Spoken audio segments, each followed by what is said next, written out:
Jésus est au milieu de nous, son regard s'abaisse sur nous, sa douce voix l'entendez-vous, je veux vous bénir tous. Dans votre holisme, exorcisme et accompagnement spirituel des victimes d'oppression diabolique, vous donnez ce témoignage. Un groupe du renouveau charismatique catholique était en train de chasser le démon dans le corps d'une femme. Après un long moment de lutte, le démon refusait de sortir. Nous avons donc été appelés par le curé de cette paroisse pour aider ce groupe.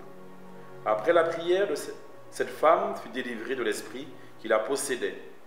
Nous avons dit à l'assemblée que cette femme n'était pas baptisée. La mère de la jeune femme qui était là a confirmé cette parole de connaissance. Ce n'est qu'après son baptême que la jeune femme fut totalement délivrée. Nous avons reçu un charisme. Il nous arrive de sentir des odeurs nauséabondes sur les non-baptisés. Nous avons reçu ce charisme au cours de la messe. Chaque fois que nous donnons la communion, nous sentons cette mauvaise odeur sur les jeunes non-baptisés qui venaient communier juste par témérité. Ce n'est que plus tard que nous avons compris que le Seigneur nous donnait un indice pour les démasquer. La question est donc, peut-on exorciser un non-chrétien? Certaines circonstances peuvent faire que l'exorcisme s'adresse à des non-chrétiens, à des non-baptisés. Dans l'Église primitive, l'exorcisme s'adressait aussi à des païens qui en faisaient la demande. Il ne faut donc pas réduire toute l'économie divine à la célébration des seuls sacrements.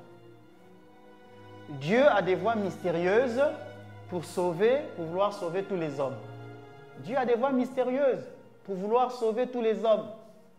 Dans ce domaine, chaque exorciste a ses propres méthodes pour s'adapter face à des non-chrétiens. Chaque exorciste a ses propres méthodes pour s'adapter à des non-chrétiens. Le démon frappe tout le monde sans les trier sur leur appartenance religieuse. Et l'Église ne fait pas de mur de séparation. L'Église ne fait pas de mur de séparation. Donc la prière d'exorcisme pour des grands chrétiens, pour des non-chrétiens, manifeste aussi un lien de charité. Le Seigneur nous invite à aimer tous les hommes. Et Saint Jean nous dira que si nous nous aimons les uns les autres, Dieu demeure en nous. Donc c'est un acte de charité de prier pour une personne qui n'est pas chrétienne. C'est un acte de charité. 1 Jean 4, verset 12. Si nous nous aimons les uns les autres, Dieu est avec nous.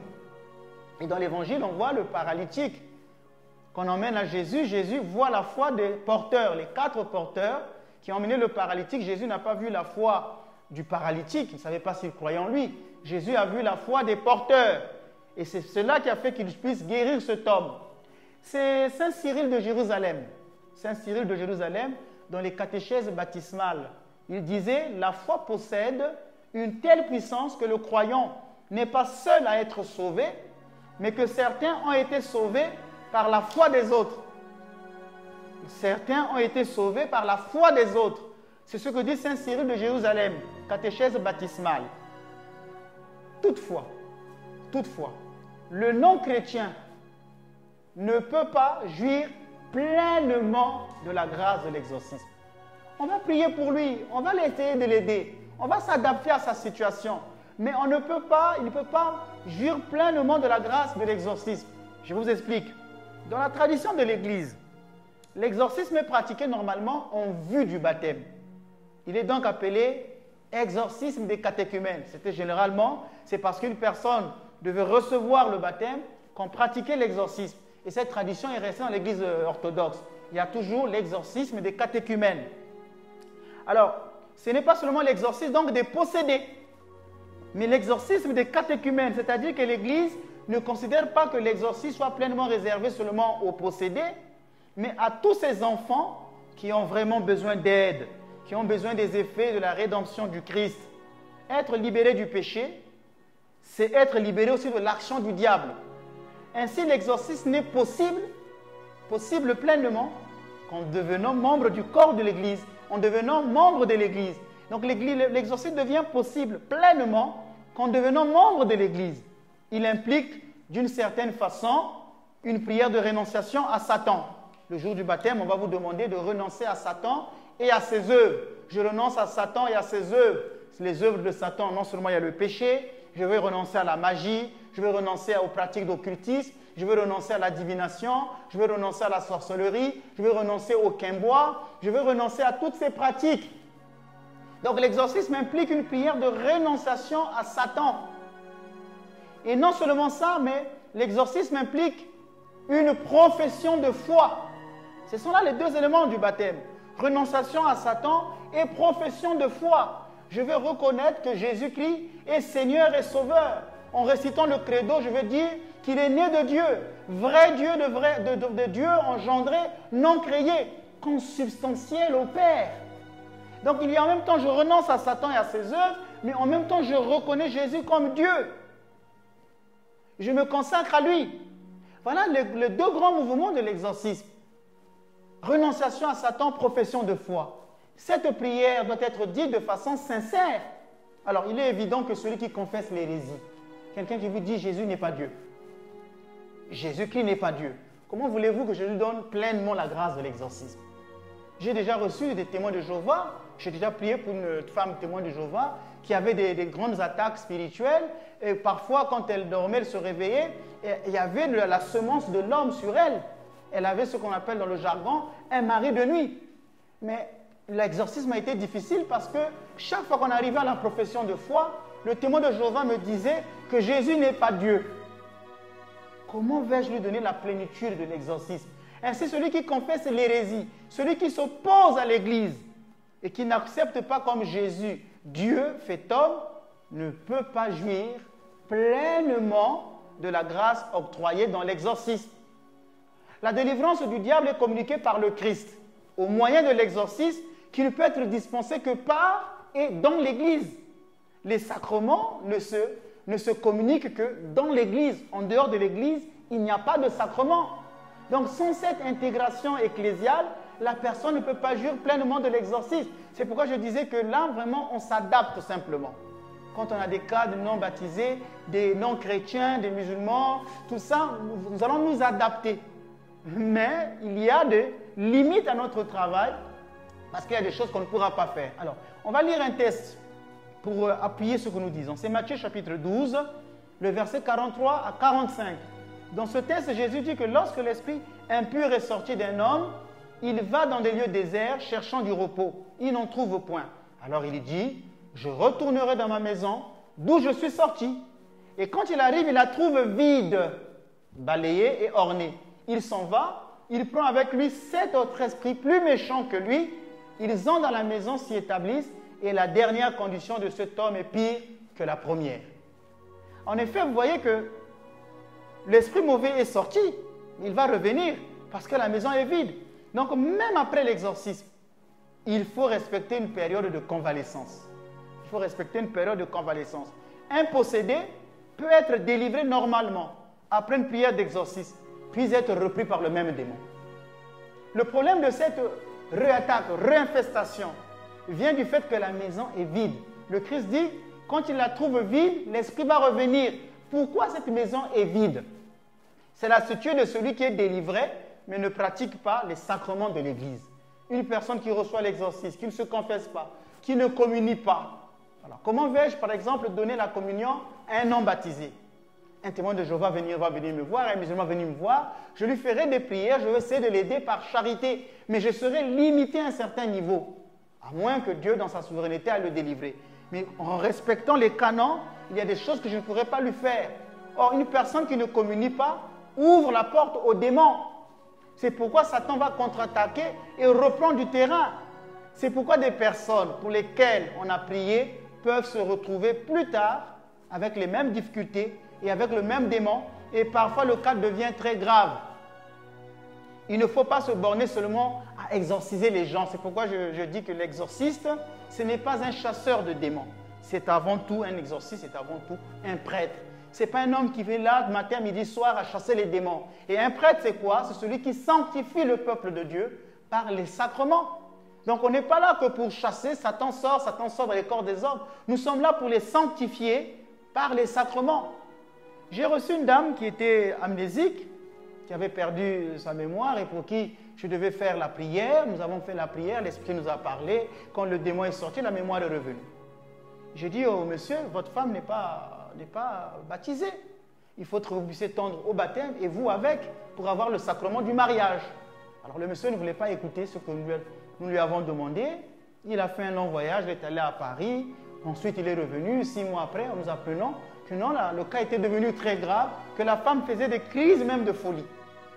Alors, lorsqu'on ne participe pas au sacrement de l'Église, on donne des droits au diable et on subit des influences néfastes. Les démons n'ont aucune force, aucun pouvoir sur quelqu'un qui pratique les sacrements. Quelqu'un qui a l'habitude de se confesser régulièrement, le démon n'a aucun pouvoir sur cette personne, sauf si c'est par permission divine.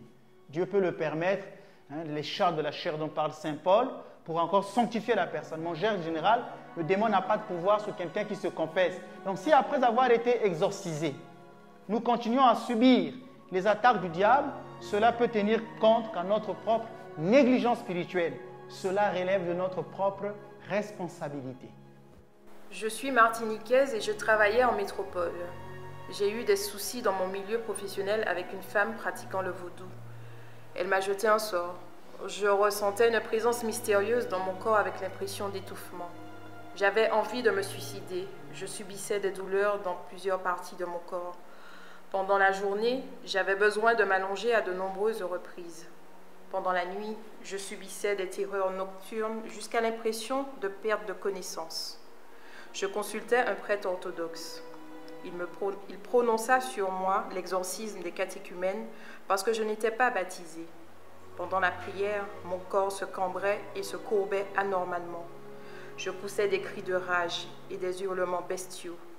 Puis le prêtre me demandait de recevoir le baptême orthodoxe pour être délivré du malin. Ma question est de savoir si le baptême suffit pour être délivré du démon. Si vous n'avez jamais été baptisé, c'est normal que le prêtre vous exige le baptême. Comme je vous le dis, que le prêtre n'est pas un chasseur de démons. C'est un homme qui est là pour sanctifier le peuple de Dieu par les sacrements. C'est normal qu'il vous exige le baptême. J'ai parlé donc de l'importance du baptême tout de suite. Et si le prêtre vous a demandé de recevoir le baptême orthodoxe, surtout, c'est parce que dans l'office baptismal, dans l'église orthodoxe, c'est que cet office commence à se structurer par 3 grandes choses. Le prêtre commence d'abord par imposer les mains sur la personne qui va être baptisée. Il va prononcer une prière en ton nom, Dieu de vérité. Ensuite, ton Fils unique, j'impose ma main sur ton serviteur qui est jugé digne de recourir à ton saint nom et d'être gardé à l'ombre de tes ailes. Cette imposition des mains symbolise les ailes de Dieu sur la personne. En plus, le prêtre va prononcer 3 prières d'exorcisme. La première, le Seigneur t'exorcise de Satan. Il est venu dans ce monde. La deuxième, le Dieu saint, redoutable et glorieux qu'on ne peut saisir. Et la troisième, chasse plein de esprit mauvais impur qui se cache et se tapit dans son corps. Il va souffler sur la personne, sur le visage du catéchumène, en forme de croix. Il va dire, chasse de lui, Seigneur, tout esprit mauvais impur qui se cache et se tapit dans son cœur. 3 fois. Esprit d'erreur et de méchanceté, esprit d'idolâtrie et d'avarice, esprit de mensonge, sous l'inspiration du diable. En effet, dans le vocabulaire ascétique, c'est Évagre qui dit que les passions que nous avons sont appelées par esprit de malice ou démon. Le prêtre donc va prononcer ces 3 exorcismes sur le baptisé. Et remarquez que lors du baptême orthodoxe, le baptisé regarde au niveau de l'Occident, là où il y a le soleil couchant, qui symbolise les régions ténébreuses. Ce n'est qu'après le baptême que la personne se retourne pour regarder à l'Orient, pour la profession de foi, pour exprimer maintenant qu'il a tourné dos au démon, au diable, pour regarder le Christ, qui est le soleil levant, qui ne connaît point de couchant. Donc il y a ce symbolisme est très important. Il montre bien que le baptême est important pour libérer une personne du démon. Par tous ces signes, le futur baptisé est placé donc sous l'autorité et la protection du Christ. Donc le baptême est important. Maintenant, est-ce que l'eau du baptême suffit-il pour être délivré du démon? Eh bien, je vous dis déjà que l'eau du baptême ne suffit pas pour être délivré du malin. C'est déjà un pas important, mais ce n'est pas un pas suffisant. C'est un pas qui nous mène vers la route, mais nous ne sommes pas encore arrivés à la fin du chemin. Pourquoi? Saint Siméon, le nouveau théologien, dans les traités éthiques, Saint-Simon, le nouveau théologien, dans les traités éthiques, il dit que le baptême ne suffit pas pour notre salut. Le baptême ne suffit pas pour notre salut. Ainsi, quand Jésus, dans Marc 16, dit que celui qui ne sera pas baptisé ne sera pas sauvé, cela ne veut pas dire que le baptême suffirait au salut de la personne. Le salut est reçu quand on croit dans son cœur que Jésus-Christ est Seigneur, quand on le reçoit dans sa vie et quand on abandonne ses péchés. Je vous prends un cas. Dans les Actes des Apôtres, au chapitre 8, on nous parle de Simon le magicien. Simon le magicien fut baptisé. 3 choses peuvent être retenues de Simon. Tout d'abord, dans la Bible, quand on parle Acte 8, on nous dit de Simon qu'il pratique la magie. Or, la parole de Dieu condamne sévèrement la magie.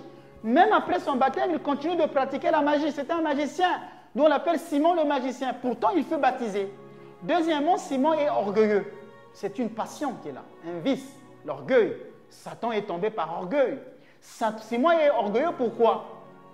Parce qu'on l'appelle quelqu'un de grand. Il est grand, c'est la grande puissance. Les gens disent qu'il a la grande puissance de Dieu en lui.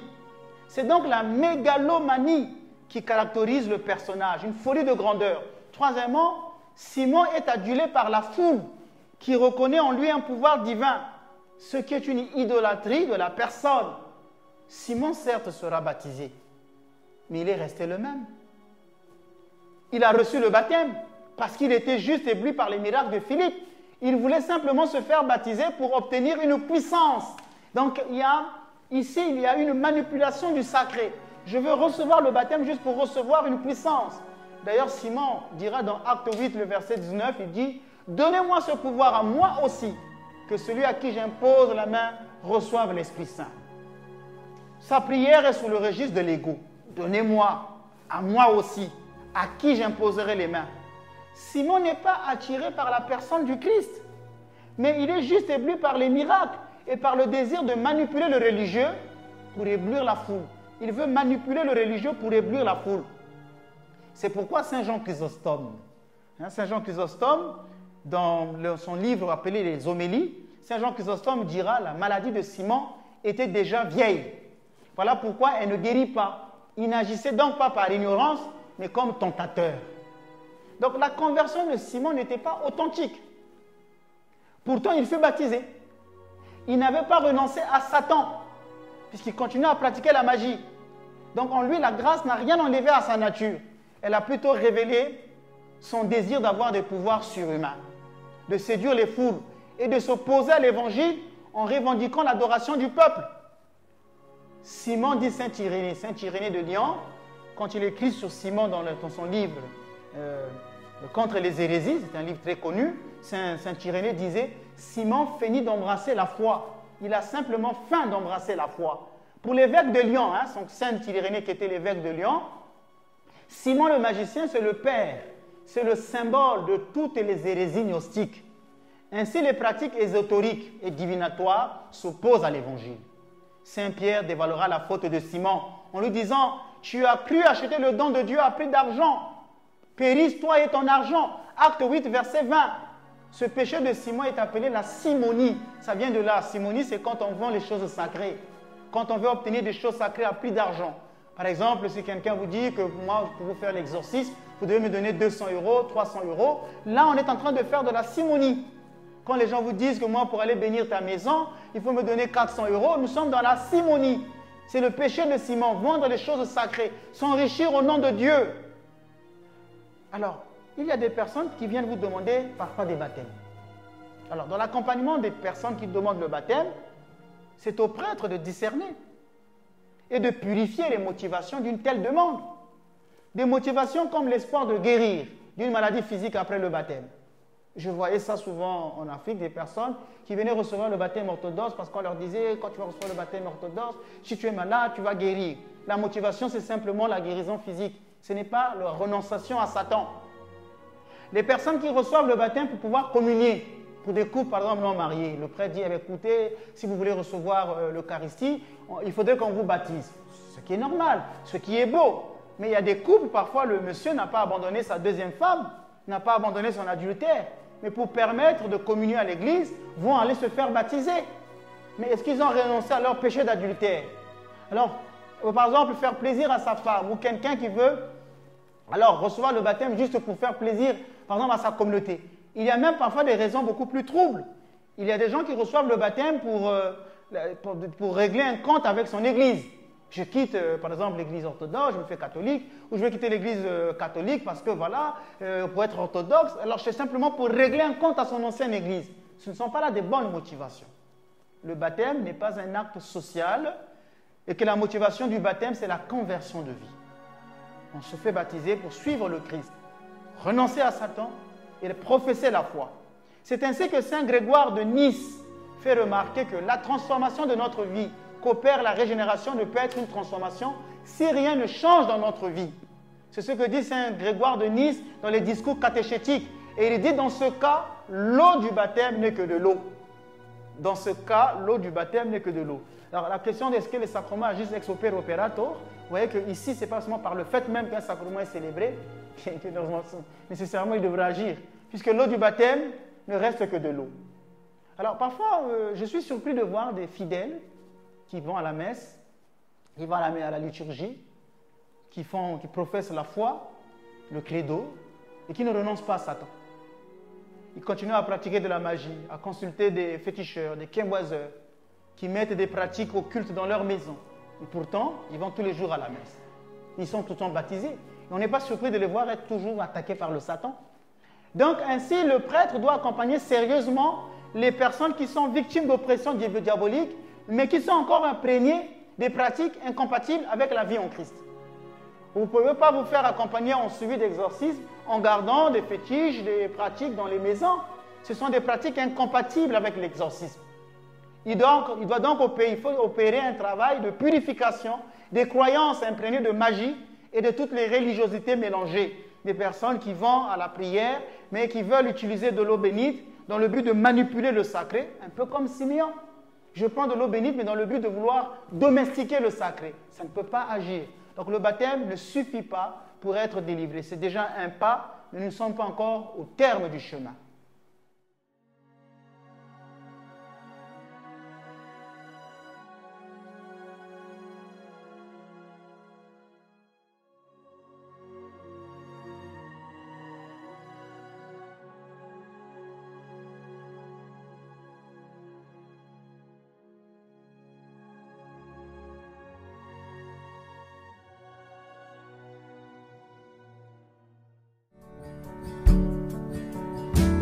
Jésus est au milieu de nous, son regard s'abaisse sur nous, sa douce voix l'entendez-vous, je veux vous bénir tous.